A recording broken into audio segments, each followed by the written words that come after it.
mark.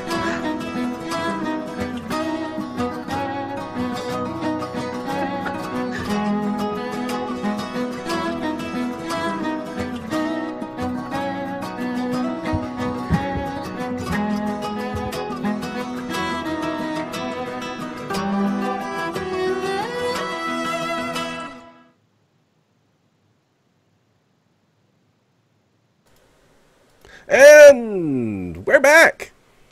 Welcome to No Direction, the Pathfinder News, Reviews, and Interviews podcast. I'm Ryan Costello. And I'm Jefferson J. Thacker, also known as Perrin. Perrin, traditionally the gift for Valentine's Day is chocolate or roses. Today I got you a crystal. Woohoo! We are joined by Pathfinder Adventure Path developer and soon-to-be comic author, Crystal Frasier. Hi, guys. Hey, Hi, Crystal. Welcome back to the show. Oh, good to be back. Also, I would like to point out I am rose-colored. Perfect. And I mean, I'm sure there's some dark enough chocolate that's the color of the rest of your hair. I eat enough chocolate that it probably qualifies. You look like a strawberry that's been dipped in just a little bit of chocolate. Very, very white chocolate. So, like I said, we're going to be talking to you about the comic that's coming out, the Spiral of Bones, and we're also going to be talking about the new adventure path that you are developing, War for the Crown. And I know which one I really want to dive into, but I'm going to kind of leave it up to chat to decide, just a quick poll. Chat, which one do you want us to talk about first? And while we wait for their results to come in, we were talking off the air about a recent interview you did with the Comic Crusaders website, in which you revealed that you can do a special sci-fi noise that's near and dear to a lot of our hearts. Yes, I can. That, of course, you couldn't replicate because that was a text interview, but they specifically said, if only it were a podcast. This is what I'm going to be known for in podcasts from now on. So, yes, please, Crystal, tell us, or introduce us to your Wookiee yell. All right, I have to take a drink real quick.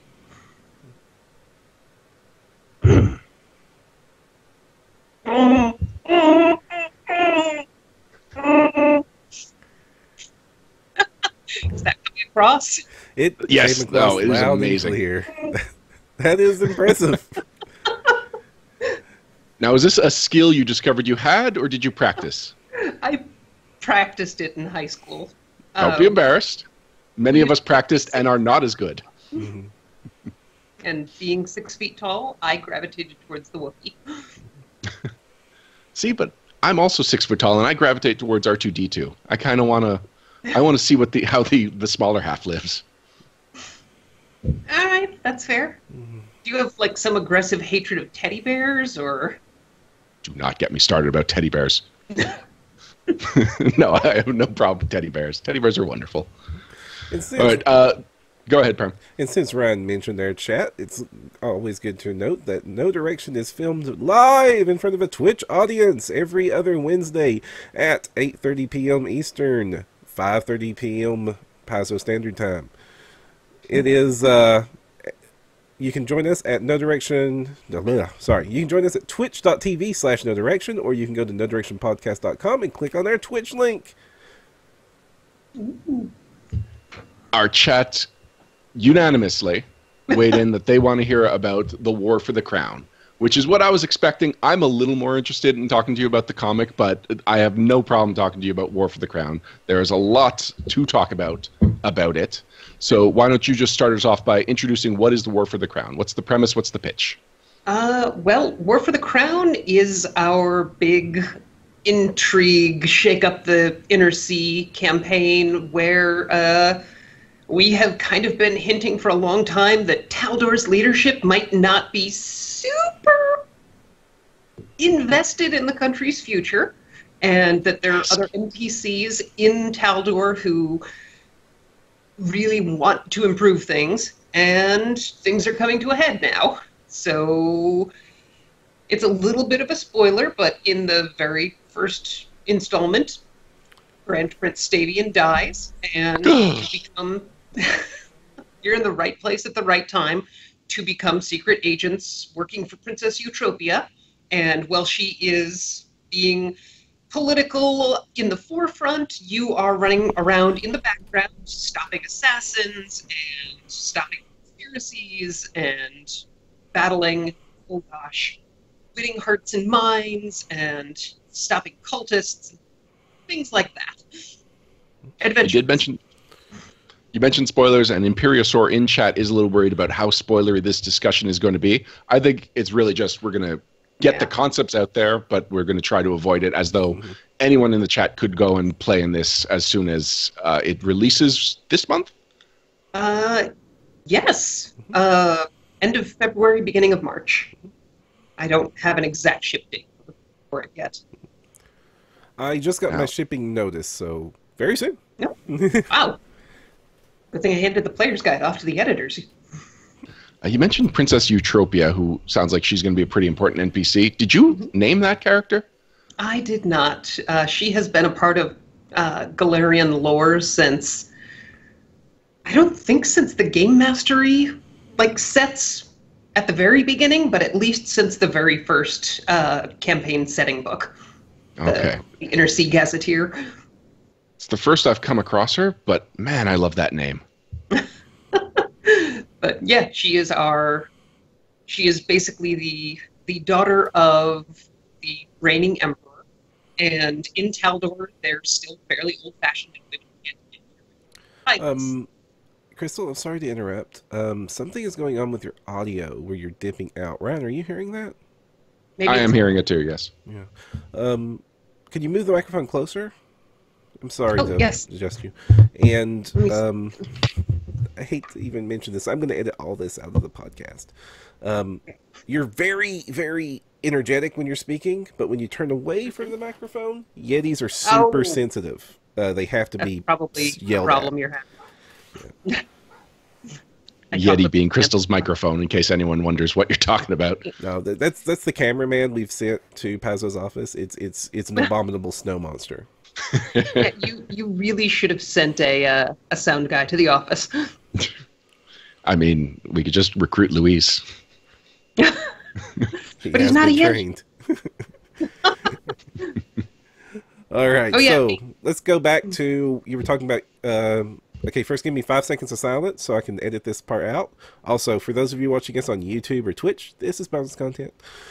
And then we will pick up with Princess Eutropia. All right.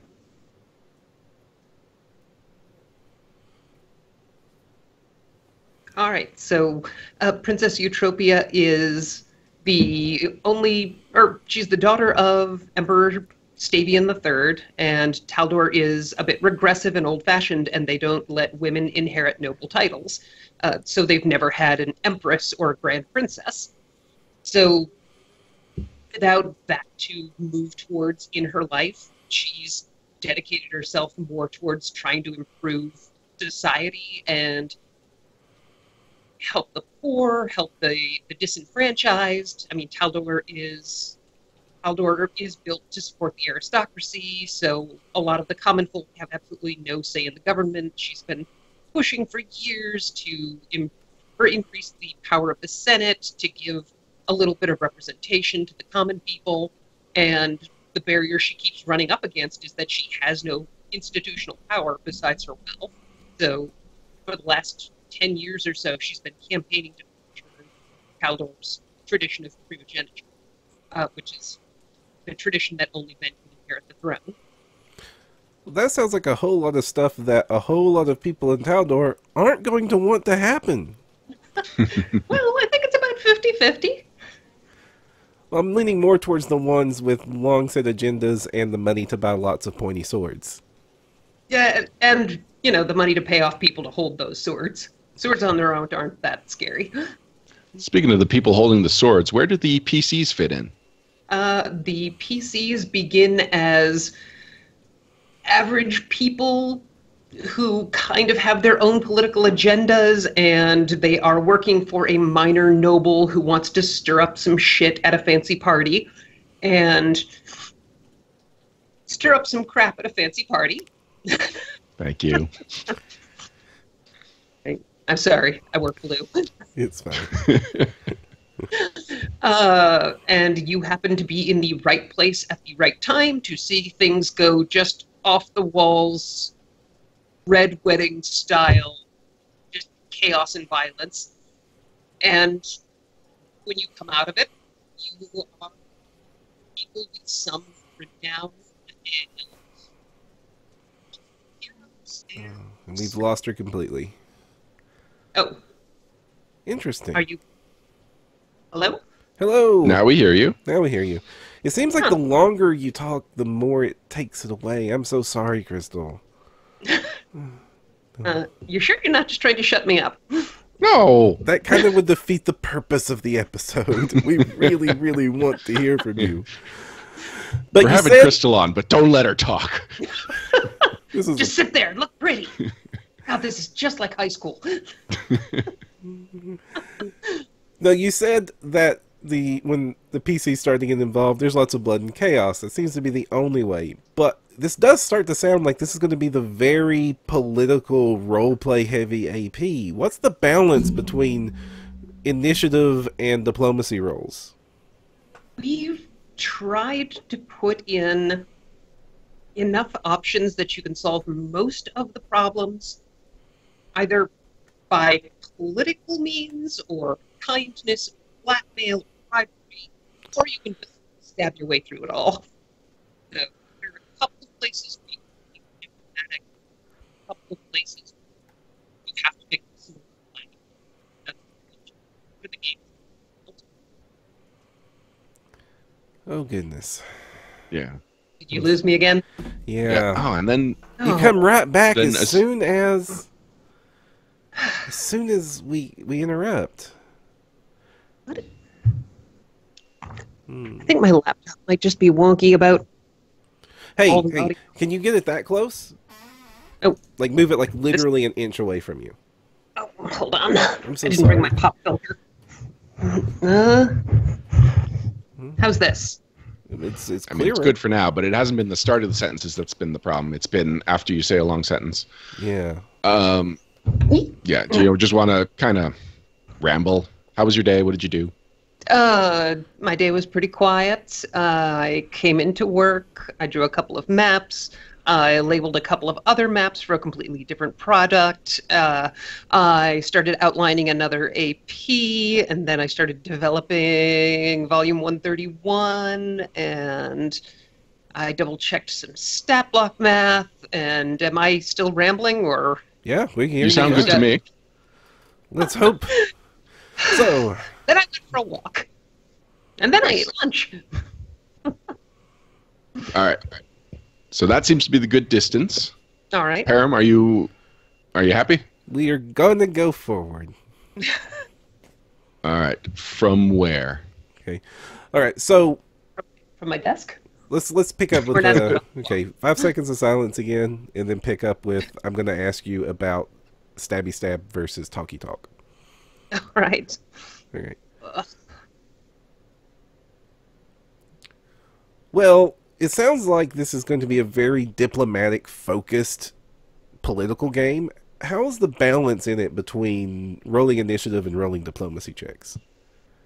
We've tried to make it pretty balanced. There are, in most of the encounters, we try to set up an option where you can be political or diplomatic or bribe somebody or blackmail somebody to try and get out of the situation without fighting. But there's always the option of just drawing your sword and stabbing your way through. There are a couple of encounters where you have to be diplomatic or find some kind of nonviolent solution, and there are some encounters where you have to fight. I mean, you really can't do anything but fight against ghouls, for example. It's hard to diplomatize them. Now, this does remind me of Hell's Rebels, which is a couple of years old at this point. How is this going to be different from Hell's Rebels? In this, you're not really fighting a corrupt leadership that has an entrenched power. You are working on behalf of one entrenched power against other, either independent factions or other entrenched powers. This time it's for the lesser of two evils. There's also a lot more moving around. You don't just stay in Opara, you end up out in a country estate, and you go up to the Avon Prefecture and raid a couple of caravanserais, and you invade the city of Yanmas, or, bloody hell, just finished developing this adventure now. I can't remember. Anyway, you go down south. Zamar! And then you go to an outer plane, which I guess you also did in Pulse Rebels, so maybe that's nothing. I think eventually, as far as a Pathfinder adventure goes, an outer plane is required. Yeah. I keep trying to work it in so you do the outer plane in book 1 or 2 and just get it out of the way early, so you don't have that sword of Damocles hanging over your head. Well, that seems to be the whole basis of your next upcoming hardcover. And it's also, that actually reminds me that the Starfinder is going to less than 6 adventure paths. Is that something that you would dream of for the Pathfinder adventure path line? I don't know exactly. They're experimenting with the format, and that's always scary. But the thought of doing a shorter story and just blurting it all out there and then moving along does seem really appealing. Well, it's the outer plane stuff happens around book 5, 6. So if the concern is that that's becoming a little too formulaic, that could be a work around the formula. Yeah. So, but back to the War of the Crown. So what's going to be some of the opposition that we're going to be facing? Is it all going to be dudes with swords? No, we have all kinds of weird things popping up. There are some Sakils involved and some Psychopomps involved. Saying why exactly would get into some spoilers, so I won't. There is your obvious opponent, who is the other planet that has any real attacking power. Have I gone silent again? I think John Bastille has it right. There's probably some sort of automatic volume adjustment going. Let me try. Let me adjust this real quick. Those of you in chat, this is a great time to remind you guys that we will be taking your questions throughout the show. So if you've got any questions for Crystal about the AP, the comics, or anything else, go ahead and just get them in. We'll collect them throughout the show and sort of sprinkle them around the episode. Yeah, so far the pattern for chat has been while Crystal's talking, it's, silence. And then as soon as something goes wrong, people are like, what's going on with the microphone? There seems to be a lot of yay maps as well. Yes, Selkos and GM Lilith. Mm-hmm. Our friend Liz, she's in chat. Mm-hmm. Hi, Liz. Okay. All right. So and Liz... Anyway, yeah, so this stuff we'll save for later while we're working on sound issues.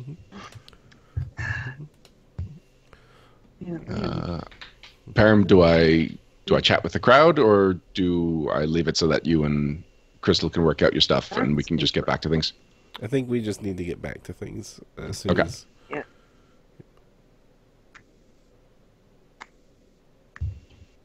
Mm-hmm. Hello? I'm trying to switch this over. Can you... Can you guys still hear me? Mm-hmm. Yeah, I can hear you just fine. Well, I don't know about how long that's going to last. James Valiant, since I'm going to cut this part out of the episode, I'll go ahead and answer you as much as I can. Crystal's really not a Starfinder. I don't believe she'll be able to answer that question. And they've not had any sort of announcement on that. The next 2 books for Starfinder is going to be one coming out very soon, which is going to be the Pact Worlds, and then they're going to follow it up with the Armory later this year, and we'll probably get some more announcements at PaizoCon.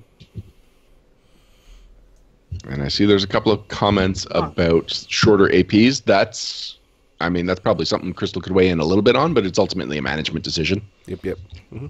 Yeah, it's sadly a decision that's made over my head. Mm-hmm. Oh. But you're so tall. apologize. I sound really weird in my headphones. You sound the same to us. Mm-hmm. Okay. In the the same as when you were sounding good. Okay. Now, do you have your Mac? Never mind. I'm not gonna get into that. Yeah, I've tried plugging it from my laptop, or instead of from my laptop directly into the microphone. Oh, that's the best way to do it. So if you're doing that, that's great. Now this is... Oh, goodness. Okay, so, speaking of No Direction Beyond, this is a good time to mention that we have a sister show, and you're probably listening to it because they're on the same feed. Next week, we'll be doing No Direction Beyond. We haven't announced the class topic yet, but it's going to be a class episode.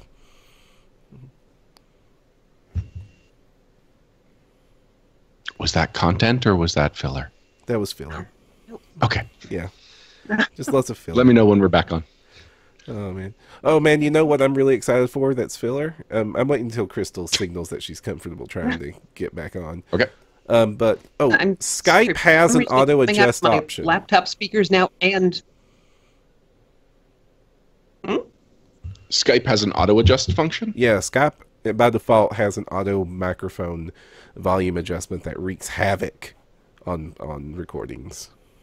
oh dear. Is that under audio settings? Yes, it'll be under your audio settings. So microphone, volume, and then below the volume bar, there's a clicker box. Unclick that clicker box. Yeah. Is it clicked? I don't have a clicker box. Oh, she might be using new Skype. Oh, yes. Skype keeps yeah. Skype is the update, and devil. I'm like, nah.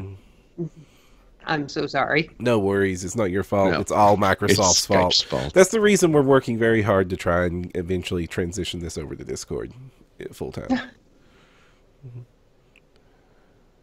Okay, So if she doesn't have the clicker box, where can she turn off the auto adjust? I have no idea. I've been fighting off the update. It's giving me like baby's training wheels version of the settings controls now. Is there an advanced options button? To answer James Valiant's question, since it's Starfinder related, and I can edit it out, we haven't done the Solarian yet, and I don't know if it's going to be the next one.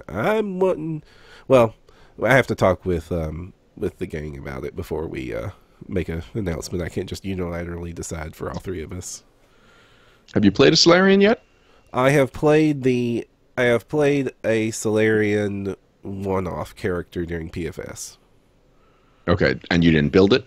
No, that was the pre-gen, which I hear is not optimally built.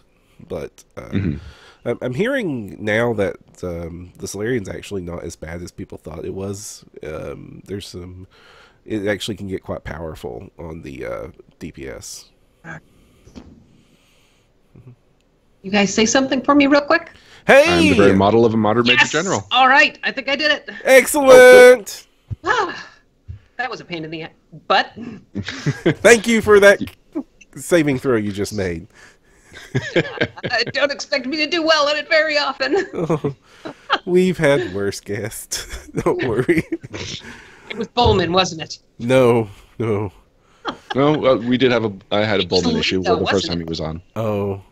No, very famously, we once had to put up on our podcast, this podcast features Wes Snyder. It will also feature cheeky language.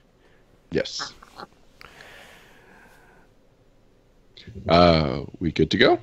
I think we're So good. it's just- Okay. Okay. I think I've Zerg turned off the Titan- automatic volume adjustment, and it's just coming through my headphones now. All right, perfect. Param, 5 seconds of silence. Okay. You want to count it down? 5.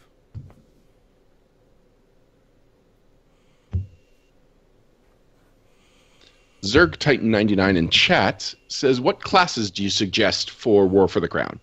Oh, there are... I mean, the obvious choice is Bard. This is basically the Bardy McBard adventure path. Mesmerist is a good choice. Rogues are a strong choice. I honestly think fighters are a really good choice. Just the straight fighter with a trait or two to give them access to diplomacy or sense motive. All of the campaign traits give you access to at least one skill that's useful. So, Swashbuckler is I'd say Swashbuckler's a good choice, but the Swashbuckler basically kicks butt at everything. So we've also included a lot of the occult rules because I really like the occult. There aren't a lot of occult classes for enemies, but there are a lot of places where haunts or mysterious energy, leave behind bits, and things like that come up. And you're dealing with a secret society who has their own, like, spooky stuff going on. But you can also just play it up as a straight Pathfinder, maybe not quite dungeon crawl, but, fighter, cleric, rogue, wizard setup. Donato Classic is asking about the Vigilante. Oh, Vigilante would be a very good choice. There are at least 2 adventures where you are trying to maintain a very respectable facade while also doing shenanigans in the background by night. Nice. Shenanigans by Night would have been a great title for this AP. I mean, it could still be the name of your autobiography. I shouldn't turn away from the mic. I'm sorry. Scott Melville is asking, instead of shorter APs, is something we mentioned briefly earlier, why not more linked and sequel modules? Is that even a question that you can answer? Unfortunately, what we do with things like modules is a little bit above my pay grade. Originally, I was hired to try and resurrect the modules line. Owen had been hired to do the same thing and then got pulled onto the campaign setting line and then onto Starfinder. And then I got hired to take over the modules line for Owen, and then I got pulled onto the APs. Now, is that a real assignment, or is it just hazing at this point? It's starting to feel like hazing. Basically, everybody loves the modules line. Nobody has the time for it. Imperious Soar is saying, let's say that we have a noble house after a bunch of our previous characters... sorry, maybe I'm reading this wrong. Say that we have a noble house for a bunch of our previous characters in Taldor. How easy would it be to add a new noble house into the storyline? Very easy if you're a noble house that's just supporting Eutropia's bid for the throne. A lot of people have been asking about how do I put myself on the throne as Emperor or Empress. So I imagine that's probably what he's looking for. He or she or they. Right. There's not a perfect solution to that, but the introduction for the first adventure, Crownfall, does talk a little bit about how to adapt the AP if you want to be Stavian heirs or you want your own house to make the bid for the throne. If you are related to the Stavians and trying to run on that, then it's relatively easy. You've got a spy master type figure named Martella, who is Eutropia's spy master, basically, and she's your handler for the time being, who sends you out on these missions saying, like, we've gotten reports of this, go take care of it. But she also works well as a hireling working for you specifically, saying, hey, boss, this thing is going on. You should focus your attention there. And I guess if somebody wants to take the throne, it's kind of like if you like the idea of Kingmaker but don't want all that pesky kingdom building. Exactly. It's just the throne's just sitting there. There's a whole kingdom waiting for you. Don't worry, we have a completely different, complicated subsystem that you can play with in this one. Oh, what's that called? Speaking of, I was about to ask, what kind of subsystems? We've got 2. The easier to explain one is the relics system, which is basically magic items that grow up as you do.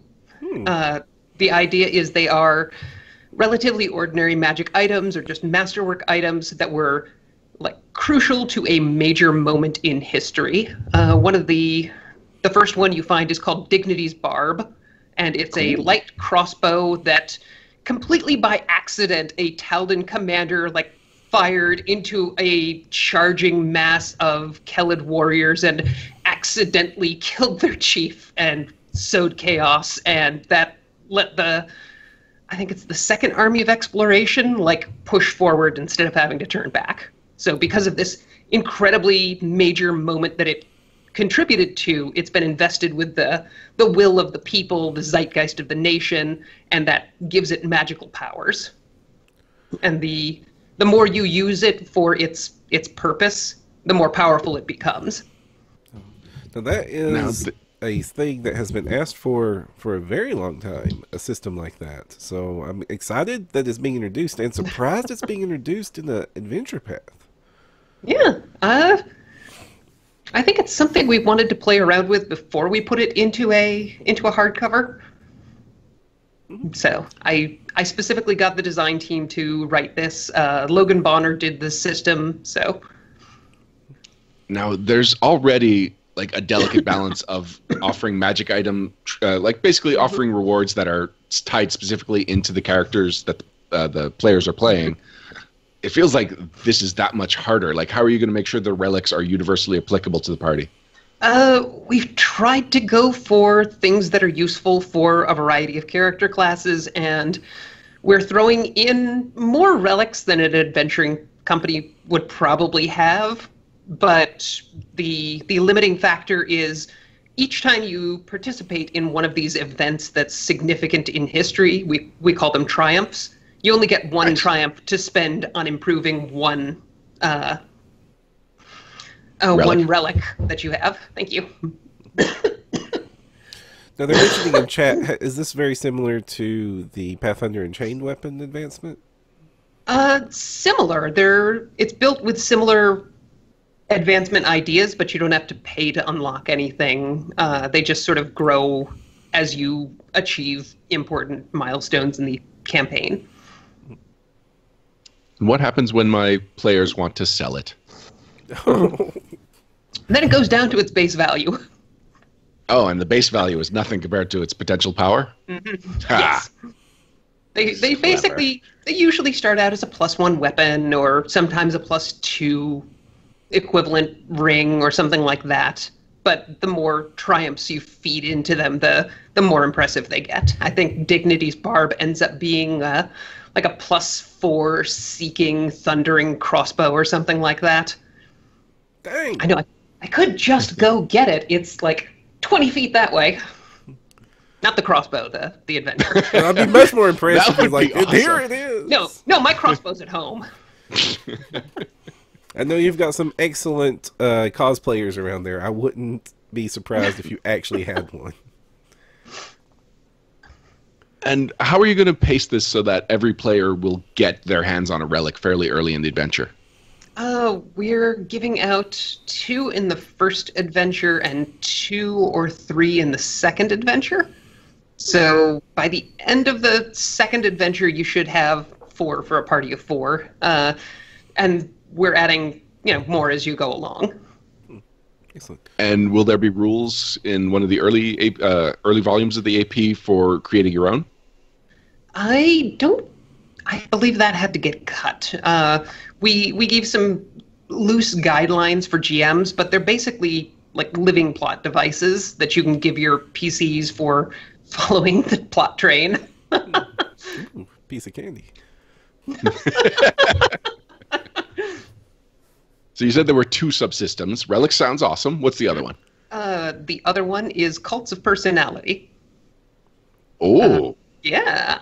So it's not it's not like running your own organization or your own rebel group like Hell's Rebels did. This is more about all of the people who kind of flock to the amazing things you do and want to be famous by associating with your fame and owe you like cool favors for doing them a solid. And you attract over time what's called agents to do little tasks on your behalf, and sometimes it's something small like doing a skill check in your place, or sometimes it's big like they craft you a magic item. Ooh, cool. So is this kind of, it takes a lot of the leadership idea, the leadership feat, and just kind of spreads it out into a subsystem? Yeah, the idea going in was, 1, we wanted people to have benefits of leadership earlier than 7th level, and 2, we didn't want the AP to be all about tracking your 90 first level experts that follow you around because you're really charismatic. So the system abstracts that a little. We break out your personality into 6 subtypes that you can develop any of them or all of them, or just focus on being super sneaky, or just being like super heroic and like a champion of valor, and then you attract agents that are sort of related to that. So the higher you... No, go ahead. The higher you get those virtues, the more rewards you get related to it. We've got... Oh, man. It's been so long since I developed this, I don't remember what all of them are. I want to tell you to go grab the book, but I also don't want you to get any further from that microphone than you need to be. Yeah. Sorry. Well, we've got, for example, one reputation facet you get known for called sagacity, which is, you're known for being smart and for making practical decisions and for, weighing all the options. And so you attract scholars and, conservative politicians and, educators, things like that. And so you get a bonus that applies to certain knowledge checks, and over time you get a bonus feat that's related to, I can't remember which one. It's one of the cool ones that lets you interact with other people. And eventually you can get somebody who casts certain types of spells for you, basically as favors, because you've, just by being out there, being a super wise, insightful person, you have helped enough people out or given them an idol to look up to that they'll do you a solid. Speaking of doing you a solid, there's a whole chat going on. Daigle showed up, and everyone's telling Daigle to get you the book. Apparently Daigle's not there. No. Oh, so Daigle cut out early. Yeah. Or actually, no, he just said he can't. I'm assuming it's because he's not in the building.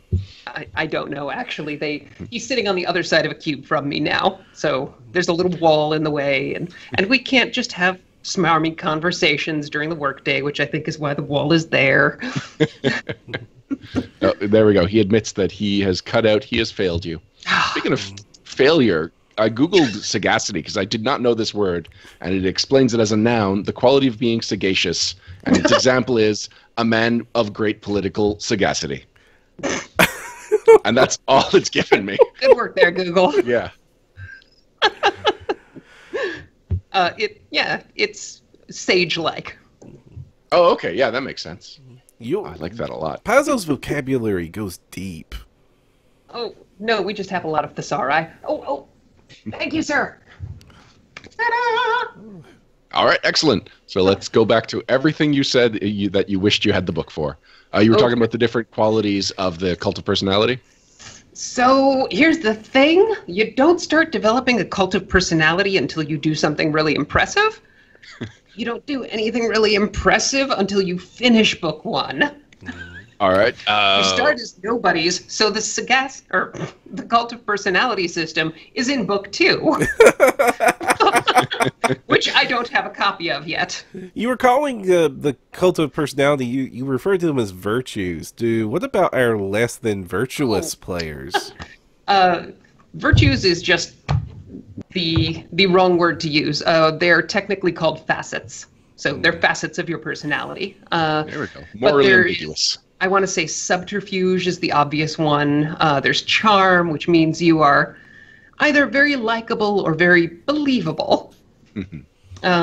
There's sacrifice, which is the big one for clerics and paladins. It's you're very giving, you're very generous. You put the needs of others before yourself. And I want to say heroism is the big one for fighters and cavaliers. It reflects well on a lot of strength skills, and it's, you're known for being great with a sword and, bold and fearless and a good leader. And, dang it. I'm trying to recall these all from memory. Well, just working out how the system works. So if I'm playing a character in the campaign, am I hoping to specialize in one? Do I have one main one and 2 secondaries? Basically we break it down into turns, and we say that we call them persona phases, and every persona phase you can do an operation, which is either sending your followers out to do stuff for you or working on cultivating your own personality. So you can develop your own personality any way you like. You can try and raise them all equally, which gives you a lot more followers to spread around for different operations. Or you can just focus on one or two exclusively and try and get like higher level benefits from being super charming or super heroic. And speaking of cultivating followers, make sure that you follow this podcast on Facebook and Twitch or YouTube. Give us thumbs up, subscribe, click the alert button. We also appreciate good reviews on iTunes or any review you care to give us, but we hope they're good. Like, follow, and subscribe. Yep. So speaking of cult of personalities, the selection of writers on this AP is impressive. It's every single one of them is an experienced AP writer, as far as I know. How do you put together a team like this? What? Honestly, luck mostly. I got my first pick for all the writers. Basically, everybody that I asked going out, except Amanda Hammond-Kuntz, was available to write. So I can't picture Amanda saying no to something. She is extremely busy these days and just did not have time. She was in the middle of writing her Starfinder AP volume. Well, she could just hurry up and not have weekends. I don't think they have weekends already, Ryan. Yeah, all right. So volume 1, you've got Thirsty. Mm-hmm. So what does Thirsty bring into the War of the Crown table? Well, Thirsty is bringing the whole chaos that starts the whole AP off. Plus, let's see if you can see it. There's evil books trying to eat you in the first volume. That's. But why? Because here. They are called the Gishvit. They are from Axis. They are, the same way the things like the Grimslake are just animals from the abyss. The Gishvit are animals from Axis. They are vermin. I assumed that was an animated object and somebody just hated bibliophiles. This is a creature. It has an ecology. Yep. Yes. Wow. They crave being filled with information. And they eat that information? That's how they fills their pages? Yes. They chase you down and they make you write things in them. Or they steal it out of your head if you won't write in them. So someone in my group, Kathy, she loves two things, snakes and books. And when she got a pet snake, like the next session of Rise of the Rune Lords just happened to have two giant snake bad guys. And I cannot imagine how she would take having to fight books. Well, I mean, do we have rules for these being familiars? Probably not. Okay. Oh gosh, we don't. That is an oversight on our part. I apologize to everybody here and now. You grab the nearest Post-it note and you say when this thing gets added to a bestiary. Familiar rules. Bestiary 9. Thirsty. Thirsty has a gift for making very, very lovable characters and then doing awful things to them. So, so a bunch of the beginning of the adventure path is getting to know great people, like Calbio here. He seems nice. He's very nice. He's very excited. He's from the country, and he is going to be made a baron today, and he is just so excited about it, you guys. He's worked hard all his life. His parents saved up a bunch of money to get him an apprenticeship so he could become a weaver, and he has been weaving some of the best tapestries in Taldor, including ones that decorate the Imperial Palace, and for all of his great work making Taldor glorious and wonderful, he is being given a noble title. So the system works. I look forward to getting a new tapestry from him in every book all the way through the adventure path. Oh, it's great. There's nothing but good things in store for Calbio. So now there's going to be two kinds of players. There's going to be people who have heard this podcast, and as soon as that character's introduced, that I'll just be like... And then there will be everyone else who has no reason to suspect anything terrible is going to happen to this wonderful character you've introduced us to. He's delightful. He's got that homespun country wisdom. People are going to meet him and be like, hey, just do me a favor, put on this full plate. Just cuz. He's going to follow you around with a force cage. All right. It is getting a little bit late. I have a lot of questions about Spiral of Bones, but there's obviously more to talk about for War of the Crown. Param, is there something? Yeah, I've got a really important question. War for the Crown is taking a big break from what I've seen in previous APs, where their influence on the campaign setting has always been negligible. Yeah, you prevent the campaign setting from being destroyed at the end, but at the end of the AP, they usually don't assume that anything else happened. This is kind of a huge game changer that hits immediately. It's going to have massive ripple effects over the entire campaign setting, and it's being tied into the PFS stuff, which is another question we need to get to separate from this. Yes. But okay, first, why did you guys make this jump?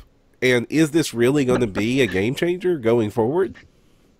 Yes. One of the big things I wanted was Taldor is one of my babies. I didn't come up with Taldor, but I am the only person who came on staff at the time who thought Taldor was cool and needed its own things going on besides like lots of people drinking tea with their pinkies out. And I should mention that I majored in anthropology and spent a lot of time studying Byzantium. You majored in anthropology? You have so many talents. How? Anyway, continue. Anyway, so what I wanted to do was Taldor's big thing, as long as it's existed, is it's stagnant and slowly declining, and that's kind of cool as an element to have in your world, but it doesn't really lend itself to having a lot of adventures in that. So I wanted to change things up, and it's our big political intrigue area in theory, but there's not really anything going on intriguey. So I wanted to put a new monarch on the throne who some Taldans love and some Taldans hate. So now there's a reason to have lots of intrigue in Taldor. So is this going to reflect on future products that, hey, Taldor had a whole kingdom change? Yeah, well, I mean, I think this is the first monarch we've replaced since the Gazetteer came out. So yeah, this will be reflected in future products. It's the adventure path after this is set up in Varisia again, and then the AP after. Oh. Mm-hmm. Be careful. Nothing. All right, sorry. Well, we do know that it ties into Pathfinder Society, like Parent mentioned, and Alex in chat, Alex Akunis, the network's very own, says that there's already a Pathfinder Society scenario that introduces, his name is Chaldean, right? The NPC I just told him, it's Calvio, sorry, yes. So how is that? How are you working with the Pathfinder Society team to tie the adventure path in?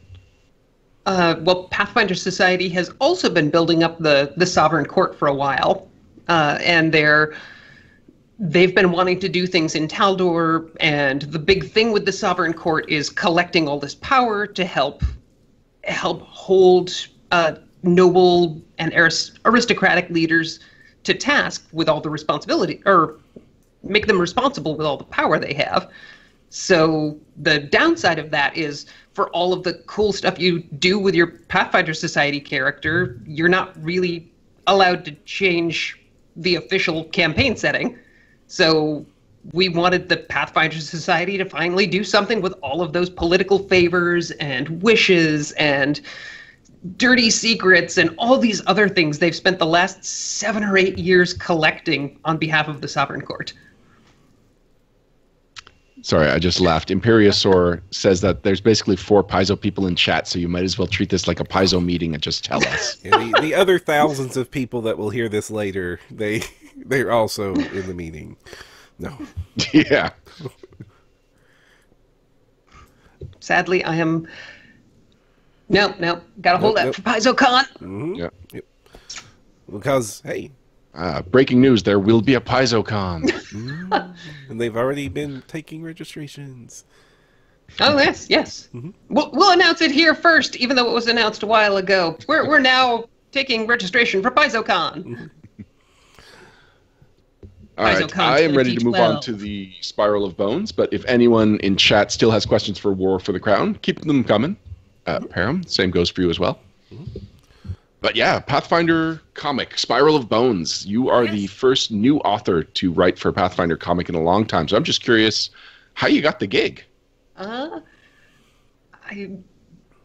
basically, before I ever worked at Paizo, I spent 7 years writing comics. So, I mean, when we first got started, Eric wanted to write a comic because he's a giant comics nerd and has always wanted to. And Wes wrote a comic because Wes is a published novelist. And Sutter wrote a comic because Sutter is a published novelist. And eventually they looked up and they're like, didn't we have somebody on staff who's written comics before? And so, yeah, Eric asked if I'd be interested. And I'd like to say he bribed me, but the getting to write the comic itself was the bribe. So, why don't you tell us about your comic experience? I didn't realize you'd been running it for 7 years. Well, it's a web comic, so it's not like I was writing Superman for a while. But I wrote a like high school drama romance comedy series called Venus Envy for 7 years. So, but I was doing that up until I got hired by Paizo. It was basically a 20 to 30 hour a week job that paid most of my bills. Wow. Excellent. And this is before Patreon. Yeah. Nope. It was all PayPal donations back then. Excellent. Is the archive still up somewhere? Oh gosh, probably. I think I'm still paying for that URL.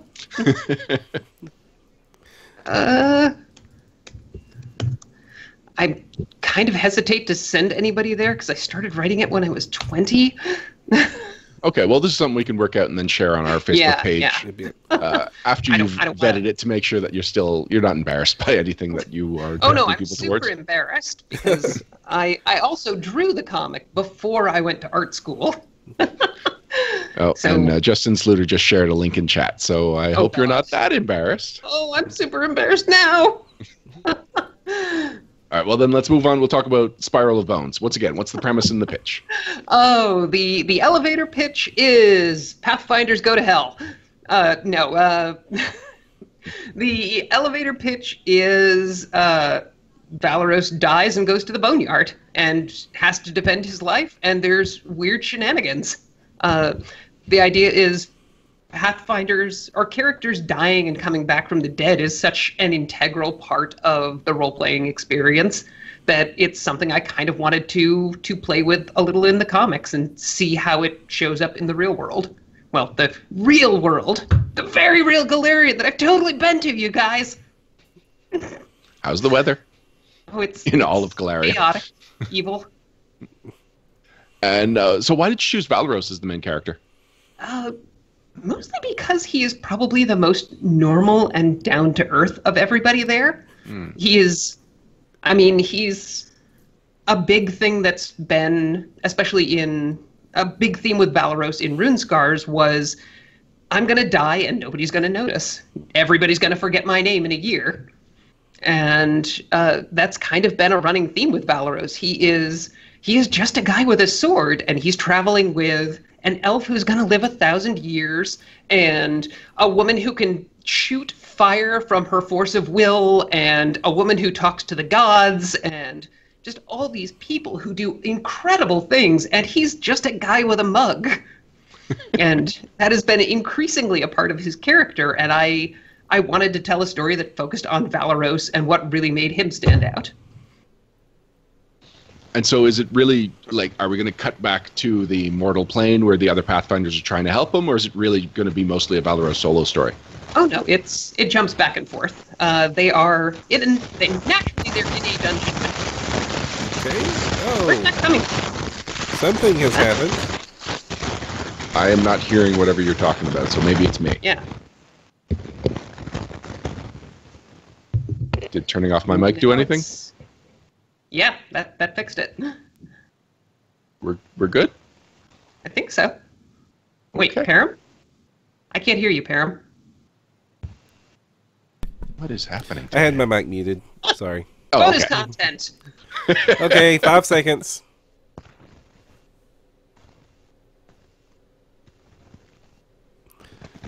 What was I just saying? We We were were just talking talking about what the other Pathfinders are doing.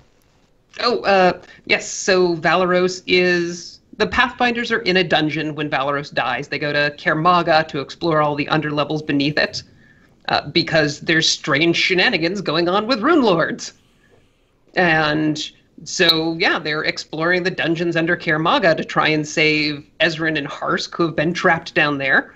And that's when Valeros buys the farm, so to speak, and ends up in the boneyard. And then, you know, the other Pathfinders are left trying to understand what's going on, because it's not just as simple as they have a corpse on their hand, because it's never that simple, except at Weekend at Bernie's. Oh man, now I'm realizing Subplot? I've still got one issue to finish the script on. Oh, my Maybe. goodness. I mean, that's basically prestidigitation, right? Oh yeah, no, telekinesis. I'm sure someone in the party's got telekinesis. Depends on how successful they were at rescuing Ezrin. But yeah, the Pathfinders are stuck under Kermaga with Valeros acting a little off, and Valeros is off in the boneyard and dealing with psychopomps who don't want to listen to anything he's got to say because he's just some guy. And he ends up with an angel and a devil literally fighting over his soul, and at one point he gets to hit an inevitable with a rock. I love that part. Man, I'm so looking forward to reading this. I hope people like it. I had a ton of fun reading it. I love that planar weirdness. So I mean, we said it before, but we cannot overstate how good these comics are, and they absolutely should not be. Tie-in comics are not supposed to be written this well, but you guys, I love these characters. aw. Wait, I shouldn't be saying aw. I'm not responsible for any of the characters up till now. Right, But so, Enrica's in this one. Yeah, I was going to say, you got to introduce the comic readers to Enrichka. Yes. So, what's her role in this? Enrica's role is she is the native of Soft J, sorry. Kermaga. Turns out it's actually a made-up name, so there's not really a real pronunciation. Oh. How would an orc say it? Enrica. Oh, I nice. like that one. Wow. I also speak Orcish, so. So sorry, you were saying. Yes, Emrika is the native to Kermaga. She works for the Church of Pharasma there, which of course has the God's Mouth ossuary that they run, and it's a city filled with prophets, and Pharasma is the goddess of prophecy. So part of her job is going around and making sure that the prophets aren't ripping off the rubes too badly. And during all of this, Kira is on pilgrimage to Magnamar, so Imrika gets invited along because she's a cleric-ish, which is a small plot point that comes up towards the end of book 1, where Sione didn't realize that, you know, this woman isn't a cleric, and can you still heal? A bit. So, yeah, she's along for the ride. She's an old friend of Valeros's from back when he worked as a caravan guard, and she used to work as a caravan guard as well. And they are basically on-again, off-again friends with benefits who have the same interests. That would explain the Jen Vaughn alternate cover. Yes, I love Jen Vaughn's work, and I really feel like she did the alternate cover very well. So, as an Inquisitor of Pharasma, with Valeros having, issues in the afterlife, I could imagine that she could either be his best friend or his worst enemy in his situation. Funny you should mention. All right. She becomes his best friend and worst enemy in this situation. With benefits. Yes, worst enemy with benefits. Now, how many issues is this series going to run? This series is 5 issues with a little Starfinder backup story. And then after that, I know Eric is still talking with Dynamite, so I'm not sure what the next series is going to be, and I don't think I'm supposed to say any of the rumors that I have heard. Okay. All right. Now, who's Because handling... I'm still... Sorry. Go ahead, Farm. Who's handling the Starfinder side of things? That's Eric is writing that. Okay. So does that mean that instead of the usual back matter, like options and builds and stuff, we're getting just a second story? Oh, no, it's in addition to the options and builds. How big is this comic going to be? It's like a whole issue of previews? I think this first one is 40 pages. Which is what, another... It's about 8 pages longer than the last series? I think just 2 pages. Oh, really? Okay. So then I guess your main story... Trying to do a little math? Trying. I was say I've got them somewhere, but no, I think they're packed up. But everybody's moving. I think we took 2 pages from the back matter write-up and 2 pages from each of the script, or each of the Pathfinder main stories to build the Starfinder story. Give it page count. And do you know if it includes a map? Yes. Well, it'll include Pathfinder maps that I design, but Jason Keeley is writing the back matter itself. I overextended myself and haven't had time to write it. Like I said, you're very talented in just so many different ways. I try. I was kind of an unpopular kid and a shut-in, so I spent lots of time developing lots of different skills. I mean, a lot of people have a similar story, except they don't actually develop those skills. They dream about them. They maybe get a little bit far with them, but anyway, you're great, Crystal. That's what I'm trying to say. Okay, so you don't know you're great what too, Ryan. Happy Valentine's Day. Happy Valentine's Day. So you don't know what the follow-up story is going to be. So how do you write a story knowing that there's probably going to be more with these characters, but you don't know what the next step, dramatically, will be? I know. What are your challenges narratively? Well, I mean, the big challenge is I would love to be able to drop in hints for where they're going from here, but since we don't know where exactly they're going from here, I just have to sort of sprinkle in a lot of Chris Claremont-esque dangling plot threads and hope that whoever's writing the next one has enough to work with that they can weave something functional out of it. I mean, we know generally what the overplot is. I mean, we know that there's weird shenanigans going on with Rune Lords, and that's probably going to come to a head pretty soon. I would expect it to come to a head as some sort of tie-in with the return of the Rune Lord's adventure path, but I don't know that for certain. Okay. Do we know about the return of the Rune Lord's adventure path? We do know that? Okay. We do. Jeez, don't do that to me! I'm sorry. We did a whole big Gen Con news announcement thing for it, Ryan. I was talked very about a busy. Lot of Pathfinder news. All right? Some things stick and some of them don't. For 3 seconds there, I was fired. Some of them. But no more giving Crystal heart attacks.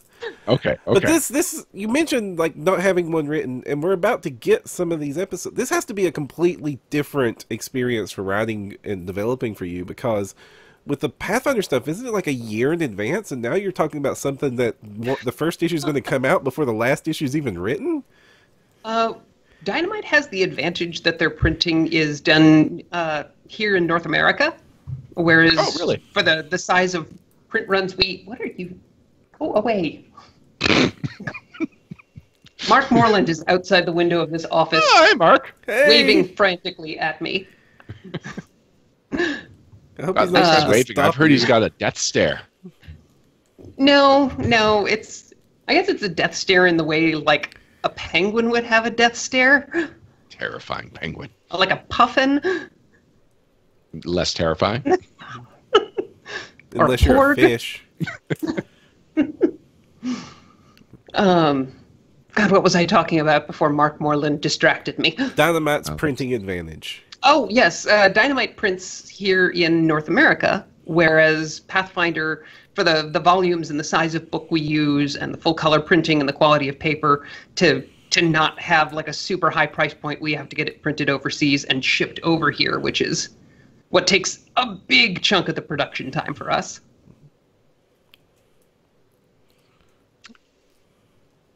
All right, I'm sorry. I got a question. I'm just trying to figure out how to phrase it. Early on in the Pathfinder comic, one of the things that stood out as like kind of a strange fit for the Pathfinder brand was the level of violence and like kind of just the gruesomeness that some of those goblins were being mutilated. And then by the last comic series, it felt like there was almost no fight scenes. Like a lot of the time, the violence was cut away from. So was that intentional? And how are you handling violence in your series? I don't know if it was intentional or not. I think it's more when you have a writer-artist who is the same person, like Jim Zub, then you've got a lot more advantage for adding detail and spelling things out and having a lot more big over-the-top fun with the big scenes, the action scenes that you want to do. Whereas for me, writing a fight scene is like, and then Valeros swings his sword. I now know why Mark was banging on your door. I now have to switch over to show you this. Please God. click and work. There you go. I'm not seeing anything. Oh, you all can't see it, but the audience is now seeing it. What did you do? He has photoshopped the poster for Weekend at Bernie's with Valeros being Enrica and Miraciel. Playing the key points. That is one of the variant cover. No, the variant cover is for the next one. I want to say is Defending Your Life, the Goldie Hawn like 1991 zombie movie. Or no, not Defending Your Life. Goldie Hawn zombie movie? No, I got. Death Becomes Her. I've been watching a lot of movies about death recently, guys. Yes, Death Becomes Her. Okay. That's the goals. Underrated movie. I agree. Yeah, I enjoy it quite a bit. And yeah, this is definitely not going to be the cover of a comic. Not with this quality of Photoshop. Which I say lovingly, Mark. This was amazing. But yes, thank you very much for bringing that here.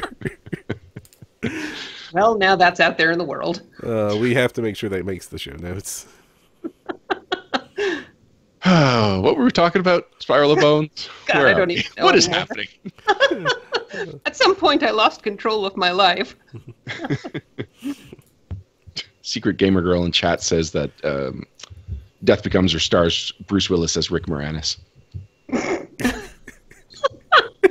Yeah? All right. So what were some of the surprises with the writing of Spiral of Bones for you?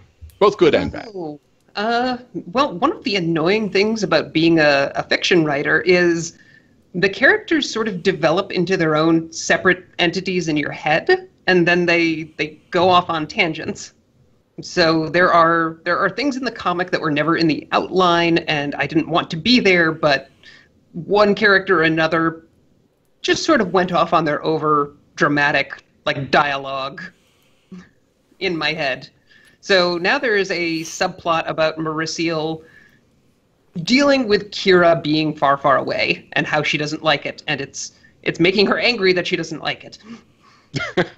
Aw, she's not used to having all these feelings. Yeah, feelings suck. Well, especially when you do as much murder as she does. But oh God, that's right. We were talking about violence, and oh yes, I think it boils down to just like violence is way more fun for the artist to draw than it is for the writer to write. So I think somebody who mostly just writes doesn't think about it that much.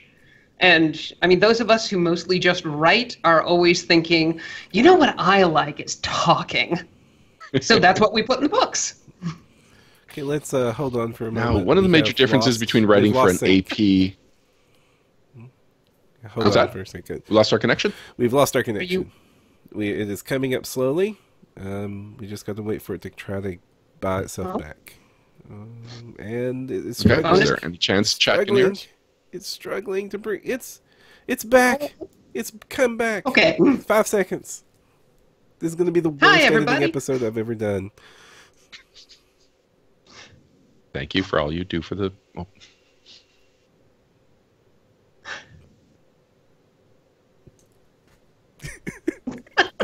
And we're back. One of the differences between writing an AP and writing a comic is that an AP is effectively a story with an implied protagonist, basically, whereas a comic has a protagonist. So how does it feel getting to write a protagonist for once? It feels good. It feels pretty damn good. Pretty darn good. Almost say made damn. it. Come Yeah, on. that's fine. Oh, fine. damn. It feels good. I mostly, I mean, one of the things I'm very good at is dialogue, but that doesn't really apply much in role-playing games, sadly. And it's really great to just be able to stretch those legs again. Even with APs and getting to write the villain half of the story, you don't really get to sink your teeth into like what makes the character tick and how they react to situations and things like that. So it's nice to be able to do something as like minor and characterful as like Mauricio is drinking frog juice for breakfast and nobody else will touch it. Frog juice. Is that an elf thing? No, it's a Kermaga thing. Huh. Did you just make that up, or is that already established somewhere?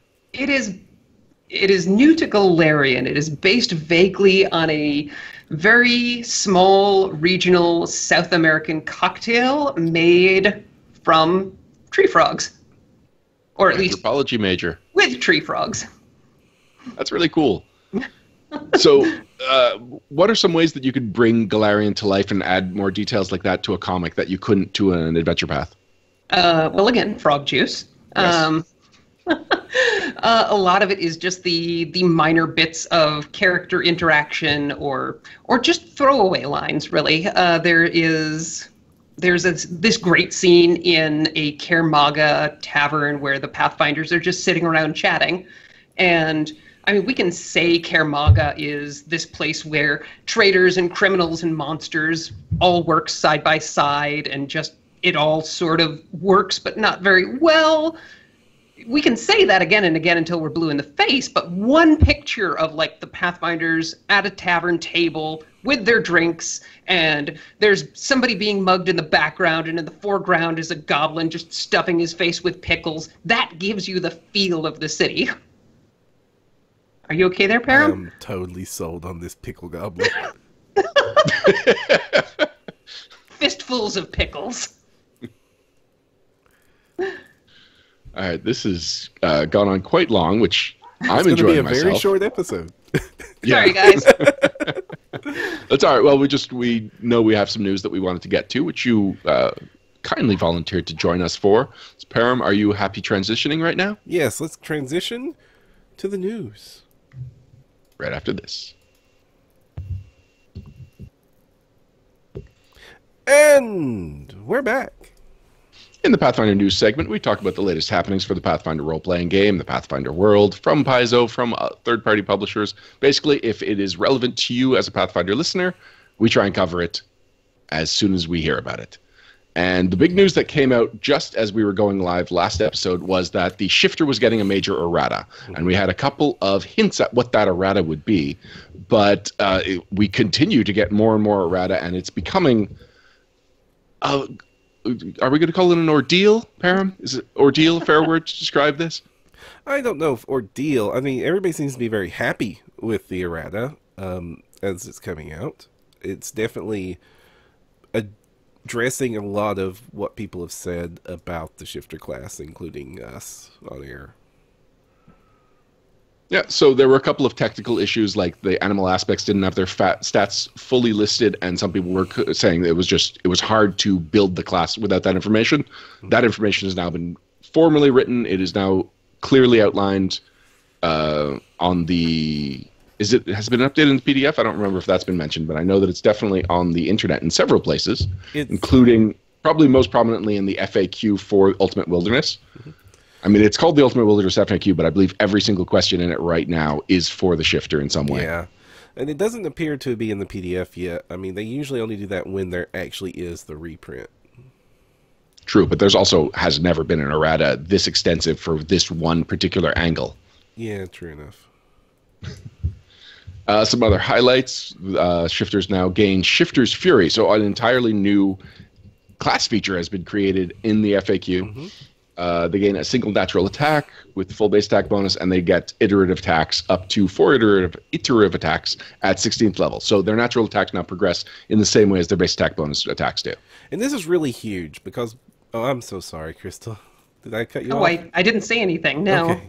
Okay. This is really huge because a lot of the forms were really unbalanced because the way that natural attacks, for those of you who don't know or haven't played a character that relies on them, is that you don't get iterative attacks with your natural attacks. And so if you only have one or good natural attack, like a good bite attack, and that's your main form, then you're really having to lean really hard on Vital Strike, and that just does not compete with multiple attacks and with Amulets and Mighty Fist and stuff. So the shifter forms that had many attacks, like the cat forms and a few of the others, were just like clearly better at being aggressive than the ones like the wolf form that just gets the one bite. And so what this allows is for when you have one attack, or if you just want to focus on one attack, you can now be effective because it basically turns it into a two-handed weapon build, and those are really easy to follow. And then finally, we get a couple of Druid abilities that have been added to later in the level. At 18th level, you gain 1,000 Faces. Mm-hmm. So you can change appearance at will as if using Alter Self. It is the shifter. 100% makes sense. Timeless Body is also gained at 18th level. Was 18th level like a notoriously dead level or something? I didn't notice, but like, I will pay a lot of attention to the Pathfinder Society range levels and then a little less attention to above that. Well, the shifter had a lot of dead levels in it, so a lot of these abilities are being slotted in those. Well, Timeless Body is mostly for flavor. It doesn't take ability damage from aging anymore, cannot be magically aged, but it still gets its bonuses for aging. It's nice, it's on flavor, and at 18th level, magical aging is actually a concern. And then finally, at 20th level, you can use your minor and major forms at will. Yeah, and that last one is key because it was one of the things being heralded as, why isn't the shifter the best at being shifty? Because the druid got that by default, and it didn't make sense that the shifter, who this is his thing or her thing, or their thing, was not as good as other classes at doing it. That's just like the earlier errata that we announced, where they were allowed to take their shifter into hours, in hour increments instead of times per day, and that lets them actually live the class fantasy, and that helps address the concern, the big buffs that they've got from some of the other features, and then this here allows them to actually be the best shapeshifter. Now, in the pre-show chat, Crystal, you pointed out another interesting bonus to the shifter that's been added. There is now... Go ahead. Why don't you tell everyone what you told us? Yes, there is now... I'm not sure if it's going to officially be added to the FAQ and the other information, but there is now a Corgi form written by Paizo employees, created by Mark Seifter, one of our designers, and Lissa Guillet, our systems administrator and resident Corgi expert. Oh, I thought you were the resident Corgi expert. Nope. You're more of a Corgi enthusiast? Honestly, if it was up to me, we probably would have gotten a German Shepherd. So what is special about the Corgi? Well, it is built off of the Faymount, which is a giant riding Corgi presented in Pathfinder 117, I want to say. And again, they are from the first world. They are the animal type. They are essentially wolves that have stability and nimble as special abilities. And the corgi form for the shifter gives you that same stability. They don't get charm person at will? No, not at will. It's only 3 times a day. Mealtime. So you were very close. It was 119. I believe you said 117. Oh, dang it. Oh, that's wonderful. I am You just let me keep talking, didn't you? I didn't find it until after. I still don't know if I'll be playing a shifter anytime soon. If I am, I really don't know if I'll play it with the corgi shape. I will probably take one of the archetypes that I was fawning over, but I am happy to know the corgi shape exists. So yes, now you can play a gnome who transforms into a giant corgi. Oh, as soon as you say gnome, it changes everything. Right. Do I want to be a gnome shifter? I feel like I have just single-handedly ruined PFS for like 10% of our players. Well, you could just be an extreme variant Kitsune to make Alex happy. Like a corgi Sune? I don't Corksune? like Kitsune. Like I'm just more of a rat girl. I got feelings for rat folk and Tengu, and that's about it. Like the urban vermin. I love Tengu. Tengu is best. What is it about the rat folk that you like so much? Again, urban vermin. I survived kind of hand to mouth in bad situations for a while, and I've got a lot of empathy for animals that can do the same. Okay. Where do you stand on rat folk versus were rat? I think were rats are good monsters, and rat folk are good PC races / NPC races. And what about a rat folk ninja? Rat folk ninja seems appropriate. Mm-hmm. It does it, as far as I know, it doesn't break any rules. Now maybe more a rat folk sensei monk would be the way to go, though. Sensei monk, okay. All right, I could see that working. Yeah. With leadership feat, maybe? I think you just need like 4 followers for that. maybe well, like a 5th follower. Cult of personality. We're talking Ninja Turtles. This is a very different War for the Crown than I'm used to thinking about. So what I'm saying is that if you play the Ninja Turtles in War for the Crown, you're playing it the best possible way. Oh man, I think I can pull it off. We could change the second major inheritor to the Shredder, I guess. That kind of works. All right. I'm we're finishing up a Hell's Rebels campaign right now, so I really doubted my next campaign would be intrigue based, but an entire Ninja Turtles based War for the Crown is it's my kind of absurd. Yeah, Reign of Winter is about to wrap up for us, so I'm thinking I was going to go Starfinder, but yeah, I don't think we have turtle people in Starfinder yet. Now, Secret Gamer Girl saying that the Kappa is not a PC race, but I mean, can be. This is a home game. Yeah. I can do whatever I want. I can just call all gnomes turtle people. +2 con, +2 wisdom for a turtle folk. +2 con, +2 wisdom. Okay. -2 dex. Probably dex. Yeah. Natural AC Which bonus hurts them as ninjas, but yeah. I mean, they're turtles. Mm-hmm. It's fun because it's a contradiction, but it makes it hard to stat. But they do get that natural armor bonus. Yes, definitely. And total defense, they would have to get a double bonus. Oh yeah. That would have to be a racial feat you take later. Oh yeah, like the ability to suck your limbs and your head back into your shell. Yeah, that's what I'm thinking. Oh, squeeze. They would be able to squeeze really well. Mm-hmm. But they would have the disadvantage that if they were ever knocked prone, there's a 50-50 chance they can't get themselves back up again. Well, any given round. Teamwork feat. Just get yourselves back up when you're prone. All right, so next in the news, there has been mention of the Starchives of Nethys. Oh, we're going all the way down there? It's the one thing I knew I could quote reliably without looking at your notes. Oh, okay. Yes, so a couple of fun Starfinder news that we're going to mention here, but you're going to go into more detail in an upcoming episode of No Direction Beyond. Mm-hmm. We've got the Archives of Nethys has now launched the Starfinder version of the site. It's only about 75% of the rules from what it says in the blog post, but it's 75% is enough that it is now a resource that can be used. Mm-hmm. And while you're waiting for the next 25%, and then for the eventual, more books come out, more content will come too. You've got a handy resource at a new URL, AON, Archives of Nethys, SRD.com. Mm-hmm. Yep. I love the new art for Nethys they have on the side. Cyborg Nethys is cool.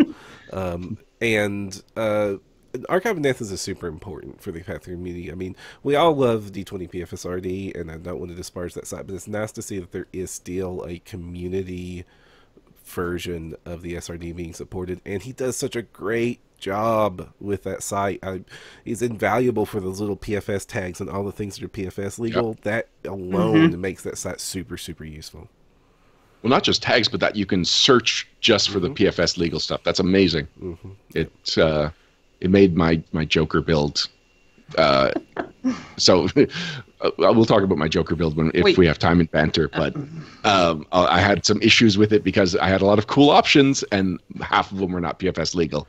So Archives of Nethys got to be the bearer of the bad news there. Anyway, we'll talk about Quippy, the gnome Joker, in a minute. There's one other thing I do want to talk about. Also coupled with the Starfinder news is that there was a big Starfinder FAQ update. Yes, there's a big Starfinder FAQ addressing some of the common pointed out, including a lot of operative stuff. Specifically, what is a nerf, but really is kind of a fix to the operative. And we'll go into what this means for Starfinder going forward in No Direction Beyond. We don't want to kind of crowd that space. But yeah, there is, if you're a Starfinder fan, go check out that errata.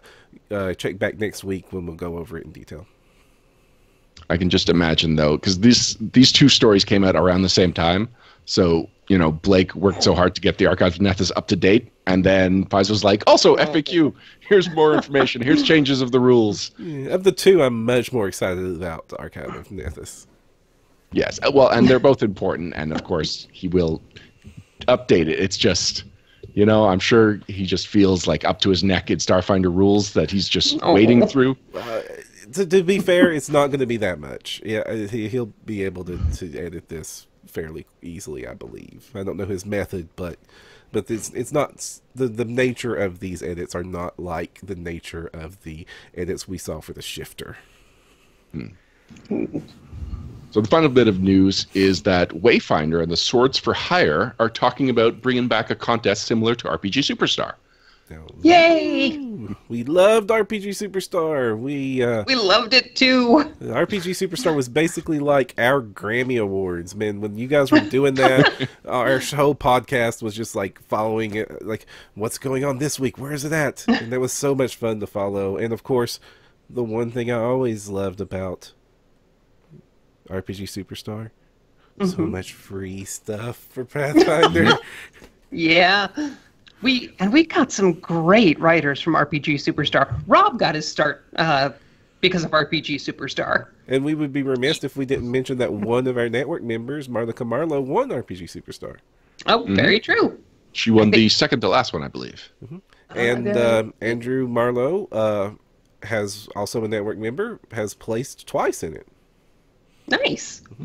Yeah, we've got tons of people. Like, you don't even have to win RPG Superstar. You just have to show that you've got the chops through that to really impress us. So I'm glad this is coming back. We've been working double time around the office ever since Starfinder first started rearing its ugly head.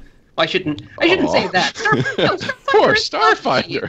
We've been putting in very long hours to put out a brand new role-playing game on top of our already existing production schedule. Who knew that doubling your workload and production schedule would be hard?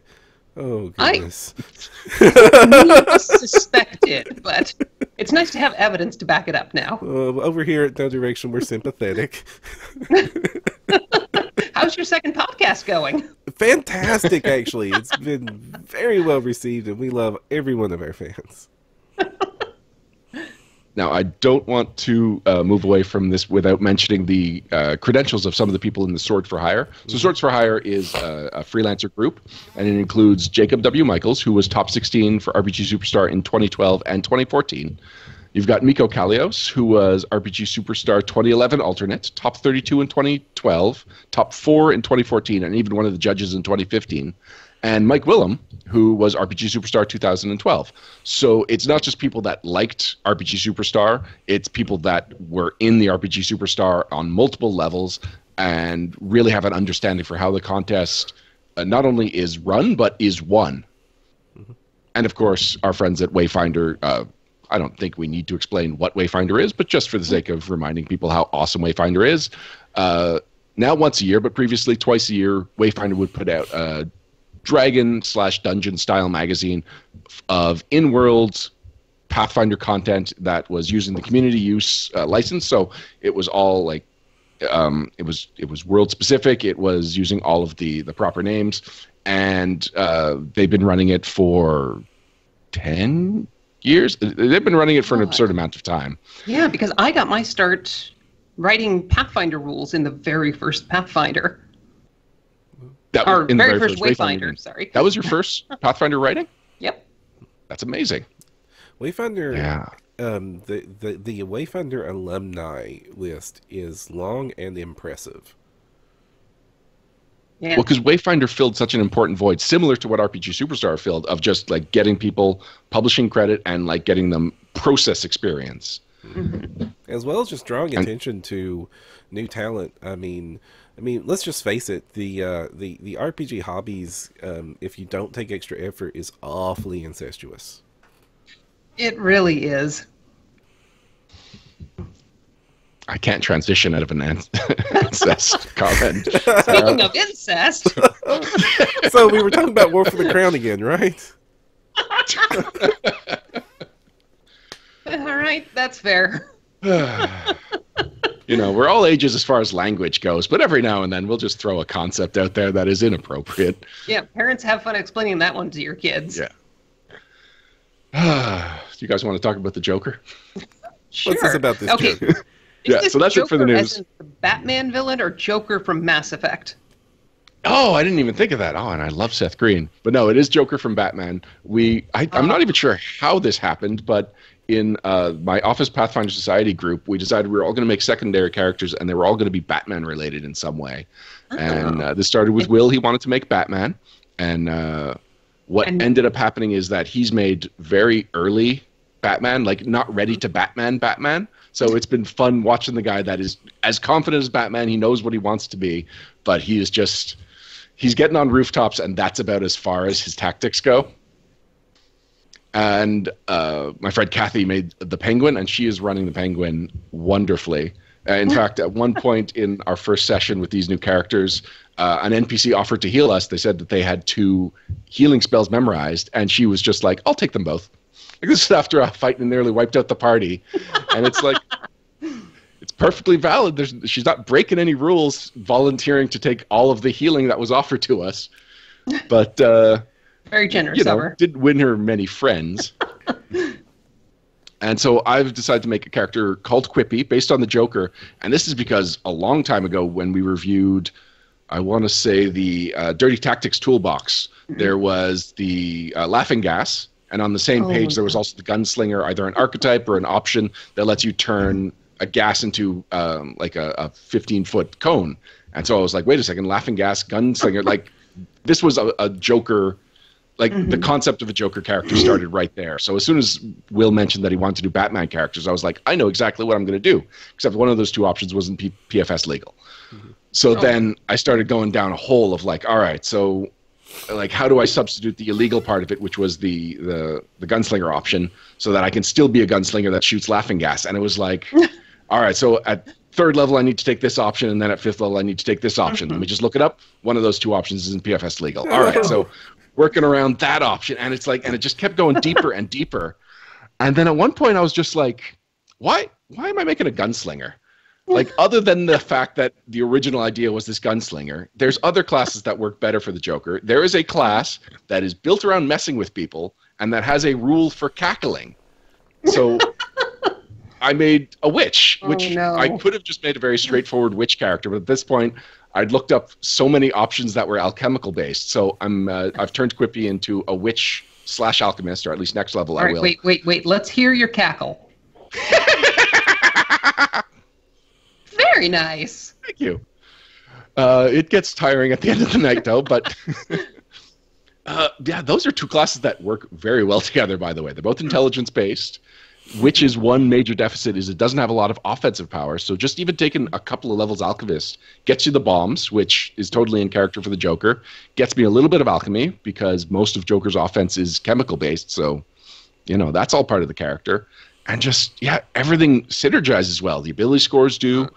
Like, my armor needs are fine. I was thinking of actually wearing medium armor and just having that mischance every time I cast a spell, just for the fun of it.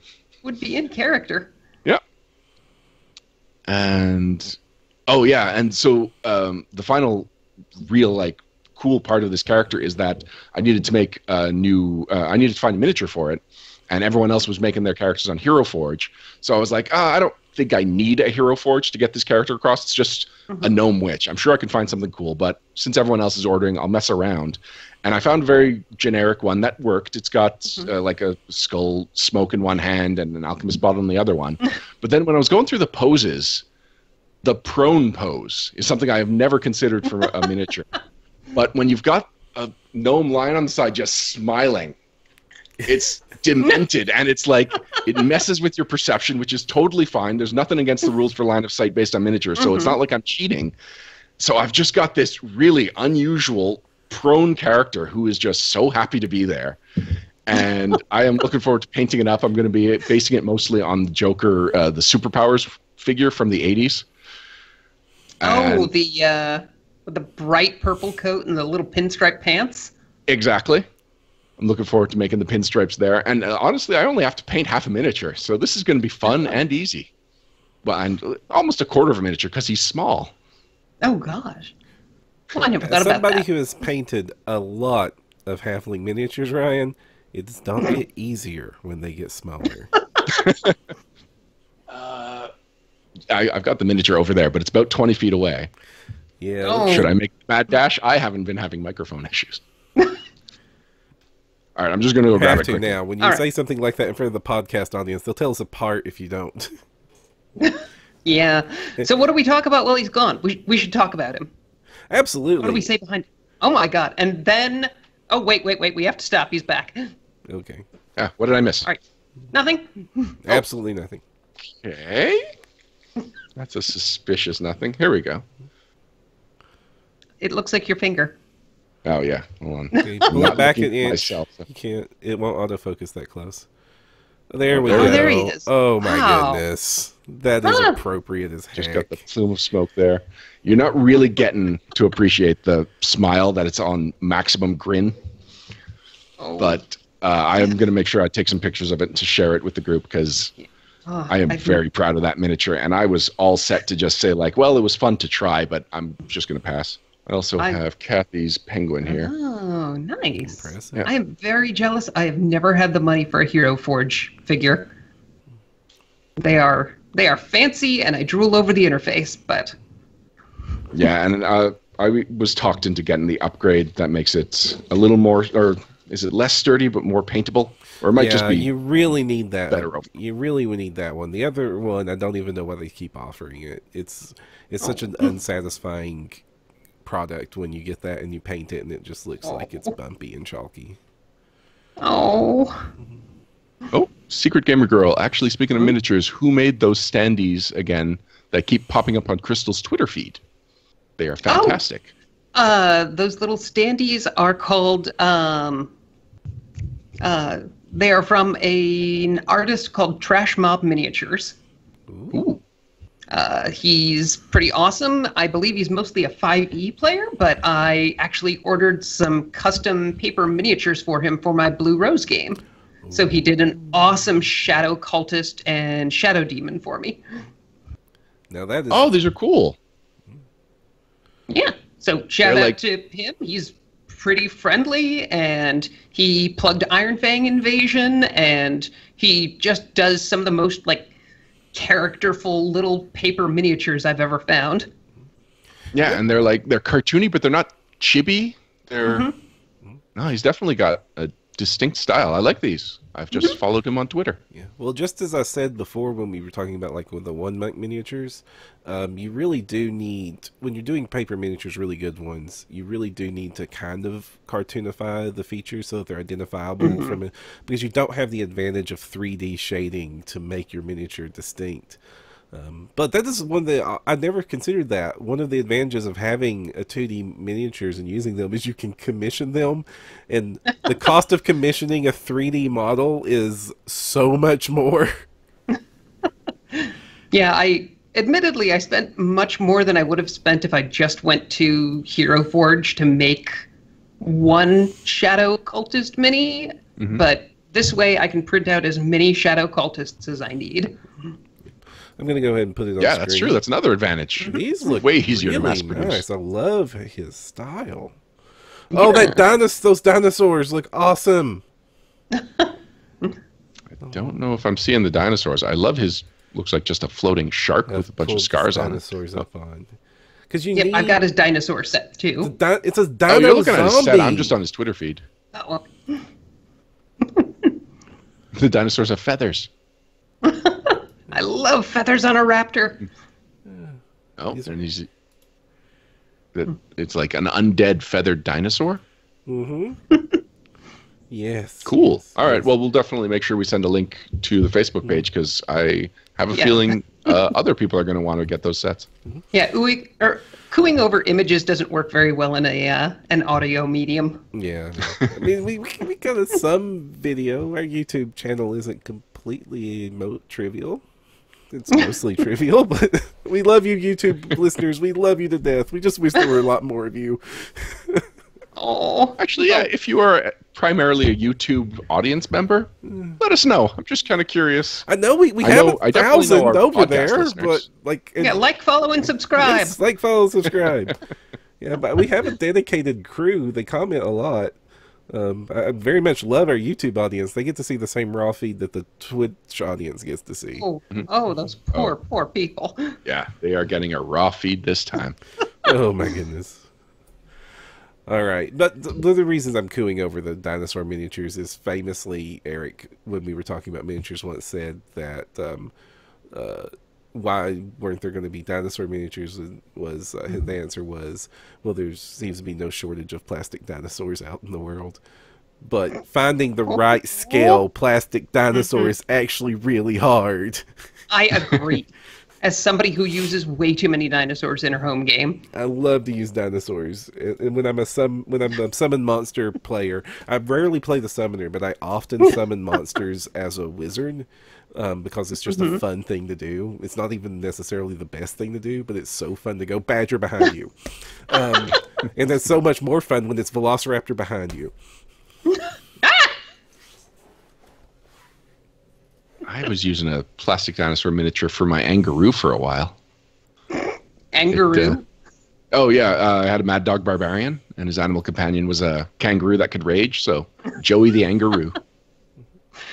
We should have put that one on our portmanteau board. Before we moved offices, we had a little whiteboard that was nothing but animal puns and portmanteaus. Yeah, Daigle shared a picture of it. Oh, yes, on his Twitter feed. I appreciated the insight. Like the orangutan and the battle boon. There were a couple of them that it was like you had to say out loud a few times before you could figure out why they were brilliant. The Pantaconda. Oh. We ready to wrap things up, gang? Yeah, I think so. I think my wife wants to go home. All right, so we'll be right back to do her... she's your ride, I guess. No, I'm her ride. Oh. Yeah. Oh. Well, I nice have of the her to car wait. keys. Okay, we'll be right back to wrap things up and shout out to cool stuff. And we're back. Thank you for joining us for episode 172 of No Direction, the Pathfinder News, Reviews, and Interviews podcast. Thank you to our guest, and I usually get to say this after they're gone, but thank you, Crystal, for joining us for this episode. It was great hanging out with you guys again. We don't do this often enough. Listen, we do 25 episodes a year. It's hard to get the same person on twice a year because, like, 25 is both a lot of episodes and not a lot when we consider how many people we could talk about. But yes, I had a lot of fun tonight, and I always have fun when you're on. So we will make an effort to get you on as often as possible while also being fair to everyone else. It also really Why be fair to everybody else? I'm great. Yeah, do you just want to join the network? Because that'll... I already have 3 jobs. If I take another one, my wife will kill we don't pay. Yeah, nobody makes no money here. Notice that we didn't mention a fundraising model. Yeah, man, I really hated when the network I love that the network has grown, but I really hated that point when we used to be able to work in just about anybody, and that that very distinct point when we started having to say no to some people kind of hurt my soul. Yeah. Well, the network basically started interviewing mostly third-party publishers, and then when Paizo said, like, you have free access to all of our employees, unfortunately, a lot of third-party publishers got bumped to the wrap-up section and the shout-outs, such as Legendary Games. Yeah, we love Legendary Games. Kickstarter right now. They do such good We do stuff. love them. We've had them on multiple times over the years. And they have a Kickstarter right now for the Pirate Campaign Compendium. So if people remember, one of the last times they were on the show, they were talking about the Gothic Campaign Compendium. These are code words for adventure paths whose names they're not allowed to put in the product names. But they can't say it. We can. But we're not quoting them when we infer that the Pirate Campaign Compendium is referring to is probably Skull and Shackles. It can neither confirm nor deny. Right. None of us can, really. Right. Who can say? It could be any pirate-themed adventure series. Indeed. And actually, it is for 5e and Pathfinder, so really... How does that even work, the 5e part? What? I don't know. Like, I really love their products. They really do. If you get the one associated with that would be very useful for running a certain 6-volume adventure path. They help flesh it out and give you a lot of tools and really make your job easier as a GM. So I like their products a lot. And Skull and Shackles is a fun adventure path that a lot of people love, and everybody loves pirates. I'm still baffled as how the 5e part works. Well, also, the thing about Skull and Shackles is that we know a big chunk of what was taken out. There was originally going to be like a kingdom building type element where you were expanding your pirate empire and building your crew and building your islands. That's gone, but that's the kind of content that these companions plug back into it, because they're often written by the same authors that wrote the adventure paths that they are probably companions for. Maybe. I definitely know that the Pirate Campaign Companion has a lot of rules for building your crew, which you didn't get to do in Skull and Shackles. You kind of start as members of a crew, and then you take it over. So there's a lot of pirate recruiting, and just a lot of cool NPCs that all would fit in. Actually, they can even be used as PCs. You can go check it out right now. It's already funded, so if you were thinking about bidding, you can bid with confidence that you will actually get what you are committing to. Yeah, and Legendary Games has a strong reputation of actually delivering delivering with quality on their Kickstarters. Yeah, I really also want to point out that we were talking about 2D miniatures. One of the things in the Kickstarter is they have a set of supporting pawns, so it's great. Ooh. They look like the Arknight ones, cool. The clear ones, the clear plastic ones. Oh, nice. I love $30 gets stuff. you 60 stand-up characters and creature pawns. 50 cents a piece. Using the artwork for the book, and I do love the art that the Legendary Games gets. They do not skimp on art quality. No, they don't. Also on Kickstarter, if you have deeper pockets, from Dogmite Games, the Game Master System. This is a wooden GM screen that is just absolutely fantastic. It's both storage for all of your GM tools, and it unfolds, it transforms into a GM tool of its own. It's got slots that you could put your own notes. So if you don't use the charts that are on the GM screen that Paizo releases or any of the other GM screens that are out there on market, you can customize this. It's got plexiglass areas that you can draw your notes on, and best of all, similar to your table tent sparrow, it's got slots in the top of the wooden frame where you can put plexiglass or some kind of plastic tabs that just can be tracking NPCs, tracking conditions, whatever you want. That's and awesome. It is fantastic. It's also fabulously expensive. It has to be. This custom woodcrafting stuff, as somebody who has done custom woodcrafting stuff, is very difficult and time consuming. Oh. Lots of sanding. So it'll cost you about $200 US. Oh, wow, or 250 Canadian. That's nice. That It's not bad. Kickstarter.com is translating that for me. I paid nearly as much for my Ultimate GM screen. The stone. The resin castle. Yeah. Oh. And you can get to choose your wood. You can choose a lot of the ornamentation. You know what? If you are the kind of person that can resist based on a price tag, I recommend just checking out the Kickstarter just to see what pretty things are out there that most of us will never own. And another Kickstarter we wanted to at least shout out. I don't know much about the background, but this just has the cool factor going for it. The Minimalist Miniatures Kickstarter. Basically, it's a bunch of little plastic ponds that are color coded with just some glyphs that make it obvious what kind of character they're referring to. I have famously, well, not even famously, but it's not even an original idea, but I have long since advocated that every GM's bag should also have a set of chess pieces for just in case. And this is sure a lot more themed than chess pieces and would do great for that work. They look really nice. These kind of look like resin hollowed out checker pieces, and you're right, it's very clear iconography. You've got the bare fist that could easily be a monk or just the warrior of the party. You've got the loot, spell book. Oh, these are pretty. Yeah, it's from those are nice. CNC Woodsmith. Now, again, I don't know the background or reputation of the publisher. They contacted us and it looked cool, and that's why I'm shouting out to it. So do your research if you pledge.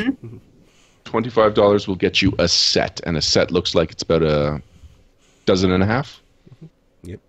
They even have a little cool. I like it. They have a little slot to make it large sized. It's like a little coaster. Oh, cool! That's what this is. Yep. And then a little cherry wood box you can get to store them in, which is also cool. I am a strong believer that physical aesthetics bring a lot to a gaming session. I wouldn't have done some of the crazy things I've done if I didn't believe that. All right. Before we go for the last thing I have in my shout-outs, Crystal, is there anything you want to bring attention to? Oh, can I do two? Yeah, absolutely. No. Pick one. Ryan! Oh. You know what? You don't even get to choose. I am rolling a D2. I can't find my just D2. said you D2s don't roll. I need to tell you about my D1. What? Is it a marble? No. It's this little clear plastic disc that's completely clear with a single dot in the center. All right. Anyway, so my shout-outs. First of all, my friend Tanya DePass edited an anthology called Game Devs and Others, Tales from the Margins. It is a big collection of essays from game developers and designers and authors talking about what it's like being a minority in the games industry, or what it's like trying to write the minority experience for a mainstream audience. And that is now available for sale. The press kit is, well, I don't think I can upload anything, but the press kit is available over on, you know what? I will send you guys the link, and you can put it in the show notes. Does that sound good? Sure. You said it is Tanya DePass? Tanya DePass. She runs I found a link to it on Brown's Books for Students. I have a feeling this isn't the only place people can get it. Yep. She runs a charity called I Need Diverse Games, and we often appear at cons together, and she is just generally a brilliant, lovely, funny person. Awesome. Cool. Yes. And it's actually printed. It's not just a digital PDF. Oh, yes. It is a printed anthology. Excellent. Sweet. That's a book I'm going to have to get and read. And my other shout-out is a Kickstarter called Deadly Dice Enamel Pins. For people. I've seen these.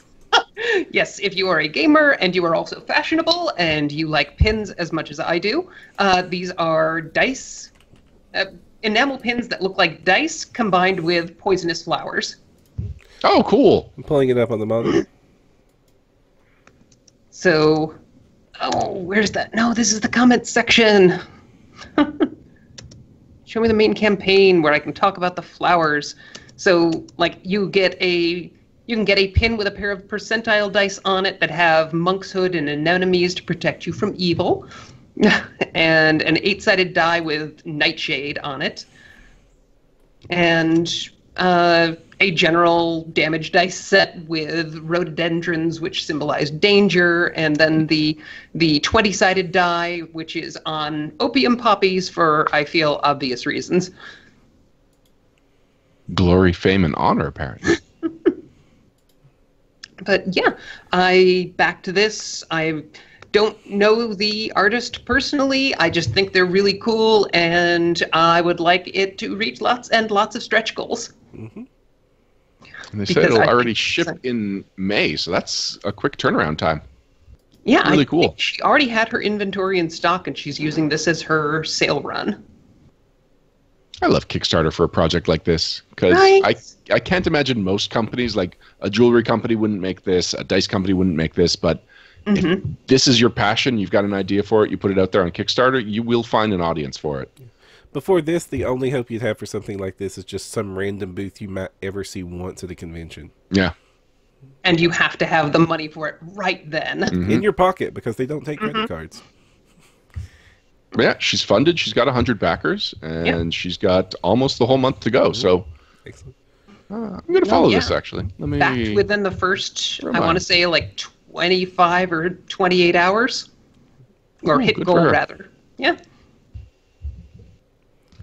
All right, and one last thing to wrap things up. According to our PaizoCon countdown correspondent, Darren Caldemeyer, PaizoCon is exactly 100 days away. Oh, God. Crystal, are you ready? Nope, not even close. We just caught a heart attack on film. Not her first one tonight. No. Well, to remind people, it is the weekend of May 25th through 28th, which is a Friday to a Monday. It is at the Doubletree by Hilton Hotels in Seattle area. And you can find out more. Sorry? It's out by the airport. Yes. So SeaTac. And you can find out more at paizo.com/PaizoCon. Crystal, I'm sure you've got all of your PaizoCon plans cemented. What can we look forward to from you? Ride your evil. Drinking? Oh, okay. You've got that already planned ahead. Well, yes, Daigle's also in chat going, oh, God. Yeah. I'm going to call it now. One of my panels is Drinking with Crystal. A panel? All right. Yes. You bring me liquor. I'll drink it.